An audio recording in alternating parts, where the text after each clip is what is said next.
Hello everyone, good evening. అందరూ ఎలా ఉన్నారు? అందరూ బాగుండాలి, అందులో నేను కూడా ఉండాలి. హ్యాపీ న్యూ ఇయర్ ఫస్ట్ అందరికీ. అండ్ యాక్చువల్లీ ఇప్పుడు ఒక వీడియో చూశాను, అది చాలా డిస్టర్బెన్స్గా ఉండే. ఏంటంటే కొన్ని రోజులుగా అందరికీ తెలుసు, ఏదైతే వర్డ్ యూజ్ చేశారో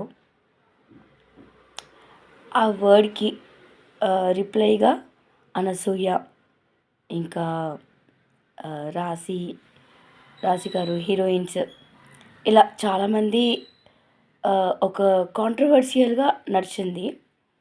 రీల్స్లో కానీ, ఫేస్బుక్ వీడియోస్లో కానీ, యూట్యూబ్లో కానీ, ప్రతి చోట ఇలా మొత్తం సోషల్ మీడియాలో ఇలా నడిచింది. ఏంటంటే అన్వేష్ పైన కేస్ నమోదు చేశారు, అరెస్ట్ కూడా చేస్తున్నారు.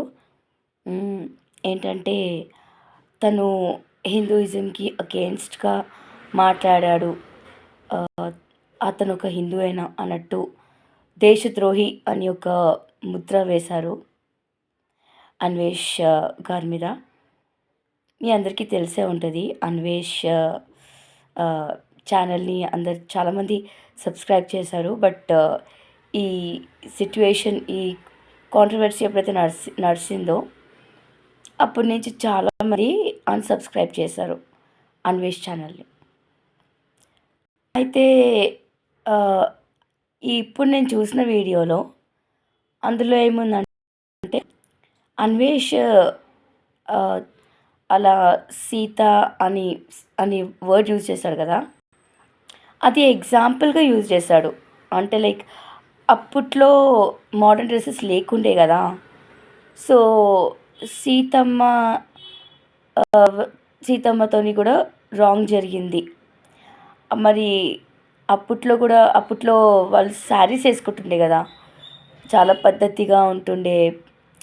సో అలా ఎగ్జాంపుల్గా చెప్పారనమాట.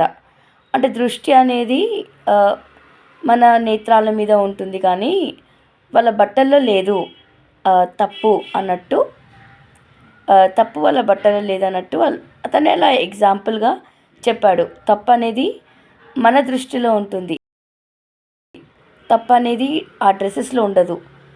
డ్రెస్సెస్లోనే ఉండేటట్లయితే ఆ రోజు మళ్ళీ అలా సీతమ్మ గారికి ఎందుకు అలా జరిగింది అని తను అలా చెప్పాడు.